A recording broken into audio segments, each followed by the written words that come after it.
એમણે જે નિવેદન આપ્યું છે એ નિવેદનમાં એમણે એમનું દુઃખ વરસાવ્યું છે. સરથાણા વિસ્તારમાં એમની નોકરી છે છેલ્લા એકાદ વર્ષ દરમિયાન, અને આ વિસ્તારમાં છેલ્લા 30 વર્ષથી હું રહું છું. આ વિસ્તારમાં 5 લાખથી પણ વધારે પાટીદાર સમાજના લોકો વસે છે. એમણે જે કીધું કે 15 લોકો પકડાય છે, એમાંથી 10 પાટીદાર સમાજના હોય છે. સ્વાભાવિક છે કે જે વસ્તી વધારે છે તો એમનો એ આંકડો હોવાનો છે. એ બીજા સમાજનો હોય તો એમનો પણ આંકડો હોય. માની લો કે તમે બીજા પોલીસ સ્ટેશનની વાત કરો, Athwa police station, Umra police station, Limbayat police station, Dindoli, સુરતના બીજા પોલીસ સ્ટેશન, તો ત્યાં બીજા આંકડા બીજા હોઈ શકે, બીજા સમાજના હશે.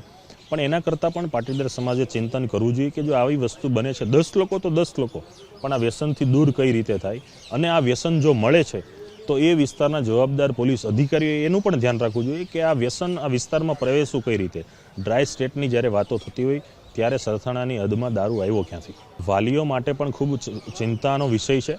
દરેક વાલીઓ, માતા પિતાએ ધ્યાન રાખવું જોઈએ કે પોતાનો યુવાન ક્યાં જઈ રહ્યો છે, ક્યાં બેસી રહ્યો છે, એના કોણ કોણ મિત્રો છે, જે પણ આખા દિવસની એની જે દિનચર્યા છે કઈ રીતની છે, એના માટે સમાજના વાલીઓએ પણ ખૂબ જાગૃત થઈ અને પોતાના બાળકનું બાળપણથી ધ્યાન રાખવું જોઈએ. પોતાના બાળકનું જો ખૂબ ધ્યાન રાખ્યું છે વાલીઓથી, તો મને ચોક્કસ વિશ્વાસ છે કે આવો યુવાન કોઈ પણ ક્ષેત્રના વ્યસનમાં નહીં પ્રવેશે.